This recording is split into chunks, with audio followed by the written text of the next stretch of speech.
Hello, and welcome to this week's Movie Math, where wasn't it polite of Avengers Infinity War to wait until tomorrow to hit $2 billion globally, so that it would not eclipse the legitimately impressive headlines made by some other movies this weekend. So tomorrow, look for it. Infinity War Special Report. After The Incredibles 2 review embargo lifts at noon Eastern Standard Time. Wow, that's going to be quite the day for Disney, and they sure could use the cheering up. But again, this weekend, some other movies really did get the chance to shine. A breath of fresh air from Disney dominating the headlines, both good and bad. So the sexiest headline actually came from overseas, the box office market that just gives and gives, except to Star Wars.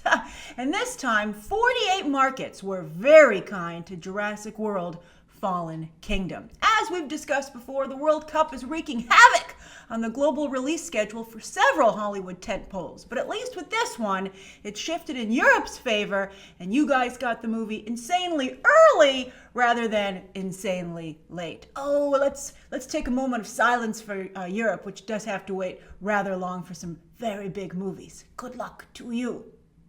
All right, so not only did foreign audiences shell out cold hard cash for Rexy and Blue, allowing the fifth entry to post an overseas debut in line with the fourth entry, which went on to do $1.6 billion worldwide, Avengers Infinity War just recently passing it, unseating it from the fourth spot. But foreign audiences also delivered very solid word of mouth, certainly praising the film more than most critics did. I loved it. I love this movie. And I have to say that after a very weak marketing campaign, the movie itself is indeed a pleasant surprise. And hopefully, this early World Cup mandated release date will actually end up being a godsend to one of the few movies opening this year that has a prayer of actually competing with Disney. Jurassic World Fallen Kingdom hits China next. Wow, we really are getting it last here in the United States. But in China, it's expected to open with over 100 million. Very nice. And so Universal is hoping to build an international first reverse momentum for the flick. A little bit like what Marvel does. They usually open their films in Europe and other foreign countries about a week and a half before the United States. But this is like to the extreme. And if it works, maybe, I don't know, you can't really do it with spoiler heavy movies, right? As evidenced again by Disney, a real, path blazer, right? When they made pretty much a day and date release for Avengers Infinity War. Although a few European countries did get it a day or two early. But this is a pretty cool last minute save potentially for Jurassic World Fallen Kingdom. But you know what would have been even cooler? If Universal had done a good ad campaign that actually was representative of the film. But speaking of the good ad campaign half of that sentence. Oh, okay. On that note, A24 deserves a huge round of applause for its brilliant launch PR-wise of Hereditary, which resulted, they got a reward for it. They got more than applause, they got cash, because they got the best opening weekend ever for themselves as a studio. Now what happened is here, this is fascinating.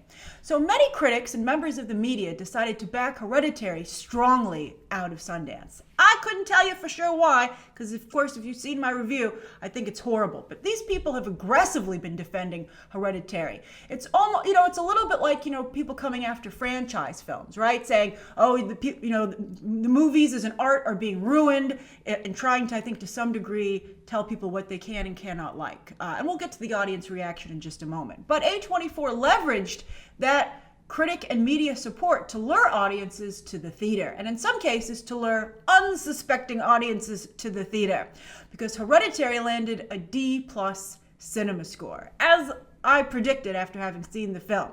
Now, some, over the weekend, we had a lively debate on Twitter, some were quick to try and discredit CinemaScores, being like, those are garbage, they're not accurate, etc., etc. But remember, the industry has used them as an audience measuring stick and also to predict the box office for decades. And they wouldn't do that if the scores weren't accurate and actually resulted in accurate predictions. So interestingly, A24's other biggest hits, also horror films, received similar cinema scores. So how do they keep fooling audiences? Well, my theory is that only people who like this sort of film, and there is an audience for this, albeit a small one, they're the only ones who remember that A24 keeps releasing these movies. A24 it's like a superstar brand, but it's like a superstar niche brand. So one has to wonder when mainstream audiences will catch on with the kind of horror films that A24 likes to release, because they sure don't like them. And then also how long A24 can keep getting away with this, right?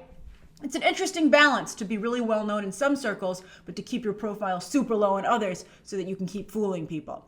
And we also have to see what Hereditary's second weekend drop looks like. But no matter what happens, nobody can take this publicity win away from A24. It is truly impressive.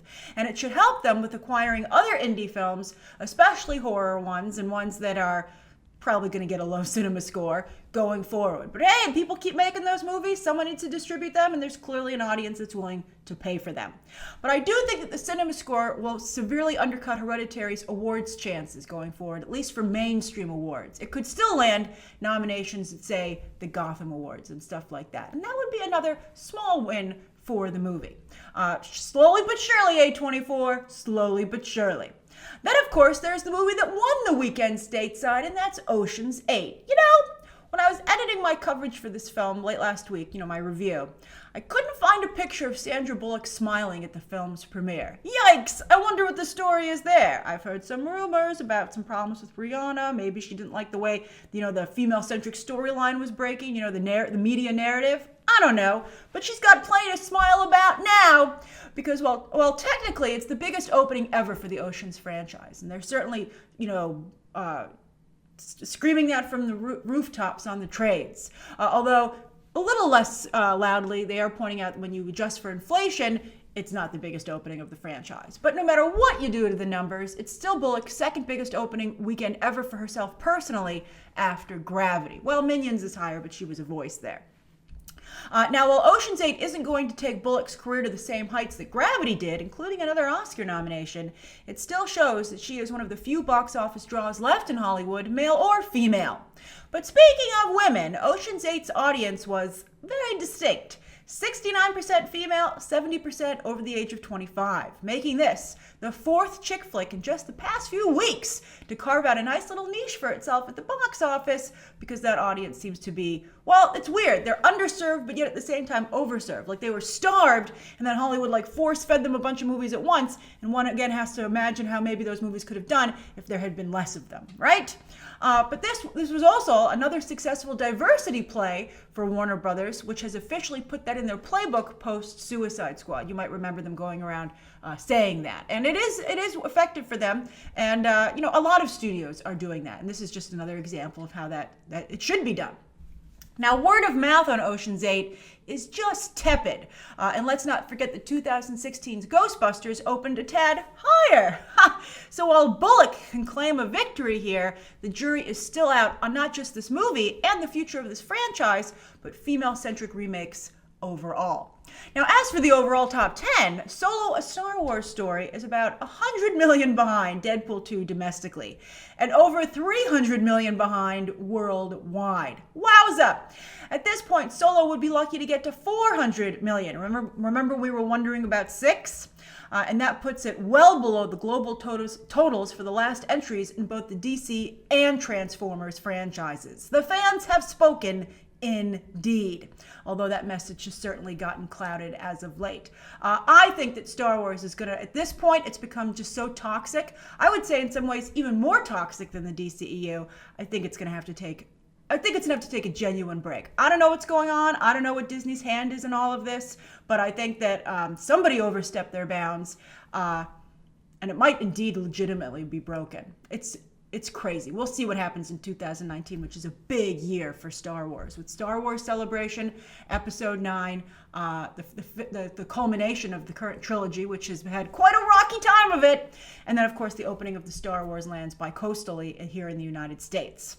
All right, so then Hotel Artemis barely opened in the top 10, but still was able to inflict real damage to the very similar Upgrade, which fell heavily in its second weekend, despite very strong word of mouth. So it's up to you now, ancillary market, to rescue this poor movie.